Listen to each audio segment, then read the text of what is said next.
Anda menyaksikan News Update. Ketua Umum PDI Perjuangan akhirnya memberikan mandat kepada Joko Widodo untuk maju sebagai Capres 2014. Apa pertimbangan PDIP sehingga memberikan pintu bagi Jokowi untuk menjadi Capres? Kita sudah tersambung dengan Ketua DPP PDI Perjuangan Maru Arar Sirait.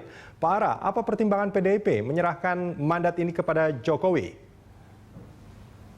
Begini, Mas Rudi ya, terima kasih. Ya, saya rasa kita memilih wali kota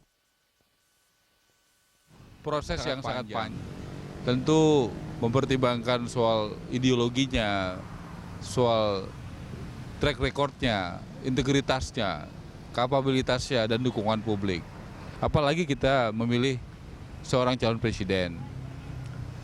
Kewenangan yang diberikan kepada Mbak Mega dalam Kongres ya. Kongres itu forum tertinggi partai. Dihadiri 500 pengurus partai di semua kabupaten Indonesia. Dihadiri 33 provinsi pengurus partai di seluruh Indonesia. Tentunya tidak sembarangan ya, ribuan kader PDI Perjuangan yang ada di Kongres waktu itu dan jutaan di Indonesia memberikan kepercayaan kepada Mbak Mega.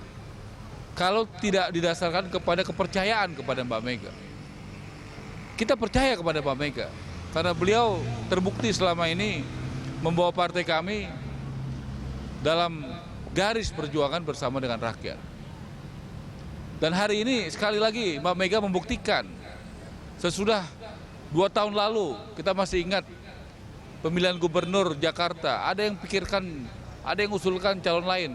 Mbak Mega dengan teguh dan pendirian yang kuat memutuskan Mas Jokowi. Pada saat awalnya banyak yang berpandangan berbeda, tapi kemudian akhirnya bisa menang dan bisa melakukan perubahan secara bertahap di Jakarta ini. Begitu juga Mas Ganjar tahun lalu, surveinya pada saat diputuskan masih sangat rendah, kemudian bisa menang dan banyak melakukan perubahan di Jawa Tengah. Beda sekarang dengan Mas Jokowi. Mas Jokowi pada saat diputuskan surveinya sangat tinggi.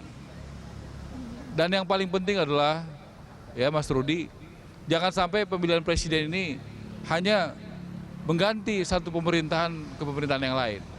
Harus ada perubahan. Baik, apa Pak Ara yang harus berubah? Ekonomi. Ya. Ya, setelah menetapkan Jokowi Silakan. sebagai Capres, apakah cawapresnya juga sudah dipersiapkan nih Pak Ara? Belum. Tapi sudah ada Kita nama-nama yang belum sudah bicara diinventarisir ya? Belum bicara soal wapres, belum bicara soal kabinet.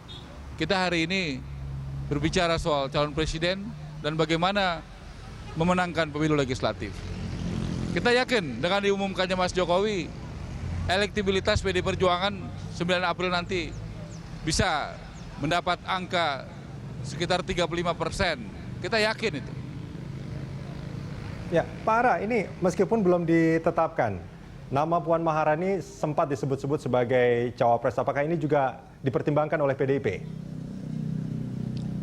Ya, tentu kita akan menyerahkan kepada Mbak Mega. Ada proses diskusi, ada proses survei.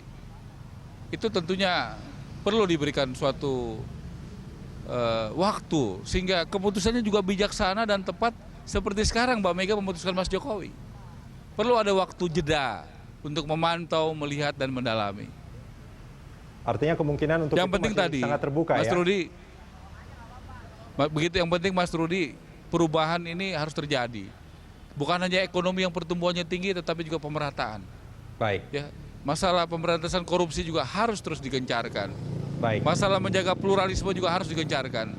Dan yang paling penting, jangan sampai pemilu ini tidak ada membawa manfaat bagi rakyat. Buat apa Baik. pemilu presiden, pemilu legislatif menghabiskan uang banyak tapi tidak ada perubahan. Baik Pak Ara, terima kasih banyak sudah bersama kami.